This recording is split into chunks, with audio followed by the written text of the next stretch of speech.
And away we go. It is the Nightcap, brought to you by Hail Mary Sports Bar right here on BearcatJournal.com. Go see our good friends at Hail Mary's. They're located in Cheviot. They're right on Harrison Avenue, so they're inside the Dora District. You can go from bar to bar with your drinks, but no need for that. Just hang out at Hail Mary's. They'll get you taken care of. 27 TVs, 9-screen video wall. They have the DirecTV Sports package, so you can watch all the games, including the Bearcats against Tarleton State on Monday night. So get out to Hail Mary's. They've got brand new walk-in coolers, a brand new draft line, and of course, ice cold Cincy Light in 32.8 degree frosted glasses. All right, Aaron, are you sad? About what?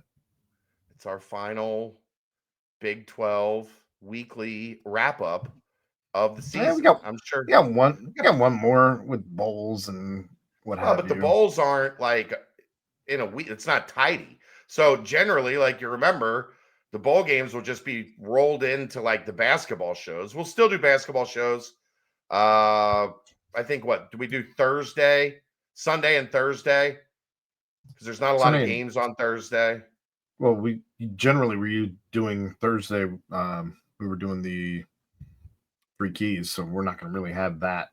Right, but like I'm hearkening back to last basketball season. I think we did Thursday to preview the weekend and see what happened Monday, Tuesday, Wednesday, and then Sunday to do the opposite. So we'll still have Big 12 shows on Sunday and Thursday, but this is the last football one, man.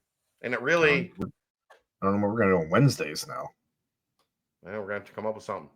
Usually post-game shows. The beat don't stop. The beat never stops. Let's get to the scoreboard for this week. Not a lot exciting. We'll start on Friday. Utah 31-21 over Kansas. This thing was pretty interesting into the fourth quarter. Kansas made it a fight a little bit, but once Utah got rolling, they kind of took control and they get the victory. But they do not get into the Big 12 title game, and it looks pretty unlikely that they'll find themselves in the CFP. On the outside looking in, that sucks. It sucks real bad. They're 13. Like you can't be any closer.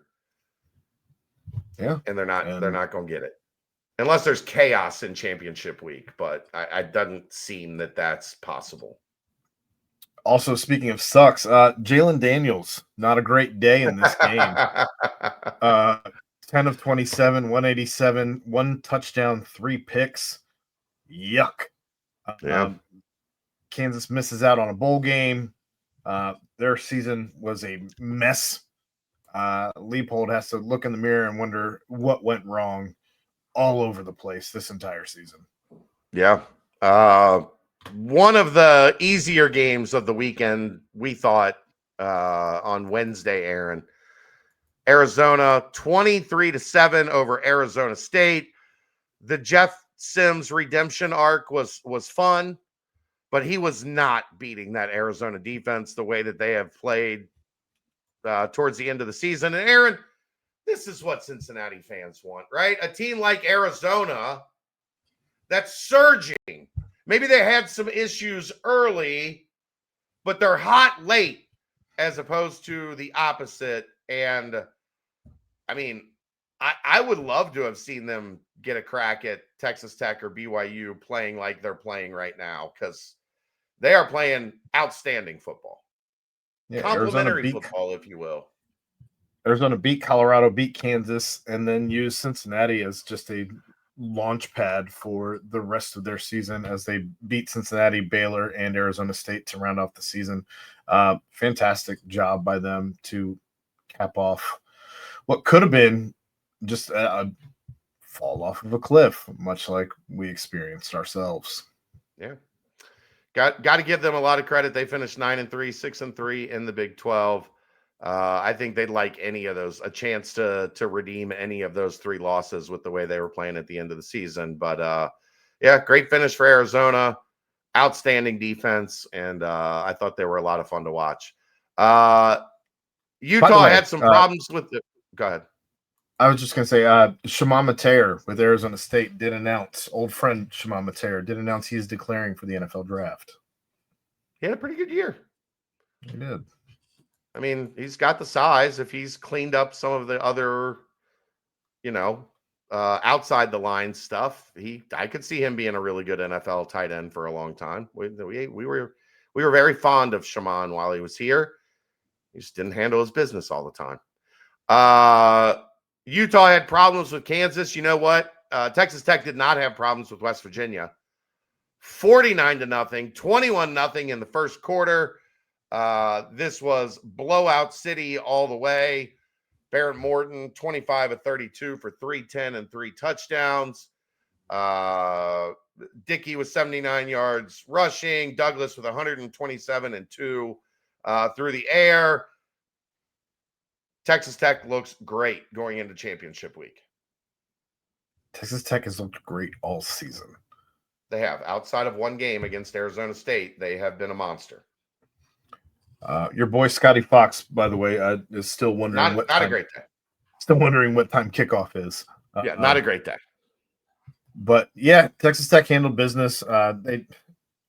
Rich Rod's got to get it on track next season. Otherwise, the whole thing is just a failed, horrendous experiment. But Texas Tech, they put themselves in a position to be they could very well get a win in the first round of the college football playoff, and I will be rooting for them in this thing because they've been outstanding, and truthfully, they're going to be. I think they're better than that. I think they're better than win a game. Like I think they can get to the semifinals. That's where you got to start. I know, but I'm saying, like, if you classify it as I think they can win a game, that to me is saying you think they can win a game, and then. But I don't know, because of their line play, because of how good they are on the offensive and defensive lines, they will match up with any of the. That's usually when you see teams from, finally jump up and get the Big Ten or the SEC. The line play is where they're not up to par. Yeah. Texas Tech's line play is up to par. Excellent. Absolutely excellent. It'll be interesting to see who they get matched up with and what those matchups look like. But like I said, I'm going to be rooting my ass off for Texas Tech because I think they're going to be an excellent representative of this conference. BYU had a little bit of trouble with UCF early. UCF up 14-0 at the end of the first quarter. And then BYU went on to outscore them 41-7 the rest of the way. Bear Bachmeier, 21-25 for 289. LJ Martin, 22 for 95, 3 touchdowns for LJ Martin. It wasn't pretty early, but again, once they get rolling, they're tough to beat. Should be interesting to see if their coach ends up taking what is rumored to be an offer from Penn State. Penn State, yeah. As a BYU alum, I would be a little surprised if he takes that Penn State job, but one of these things is not like the other. And you had a season like you did at 11-1. I don't know if you're going to make the college football playoff even at 11-1 without beating Texas Tech. You're going to have to beat Texas Tech. Yeah. And if you have that type of season at Penn State, you are looking at a 3 seed in the college football playoff.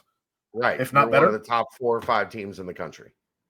Correct. So there's reason potentially for him to take it. Different jobs. Yeah. Houston 31-24 over Baylor. Houston finishes 9-3, 6-3 in the Big 12. Good on them. Good on Willie Fritz. They had maybe in the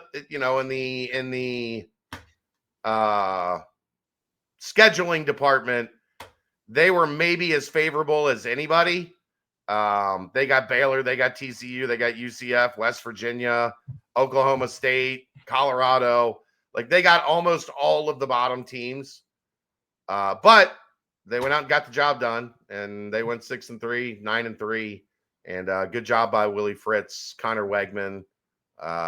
Strong season for the Cougars.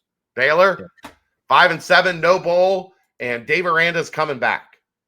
So it could be worse. Connor Wegman had a hell of a game. Could be 21 worse. of 31, 201, a touchdown, a pick, but he had 22 carries for 121 and 2 touchdowns. He put the team on his back in this one and did the damn thing. But I'm just more impressed. You can't, obviously, with conference play, you don't make your schedule. You just can only play and beat the teams You in got to front of take you. advantage of it. Yeah.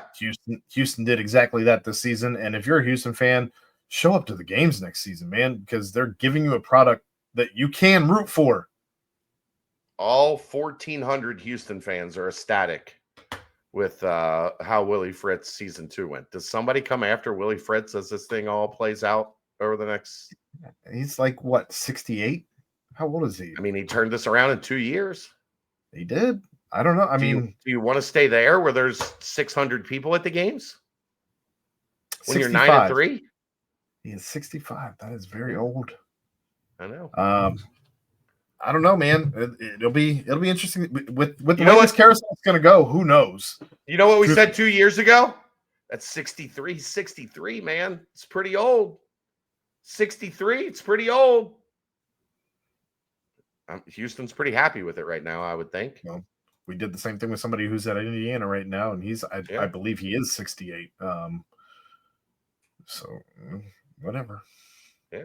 Kansas State 24-14 over Colorado. Kansas State gets bowl eligible. They finished 5-4 in the Big 12. Boy,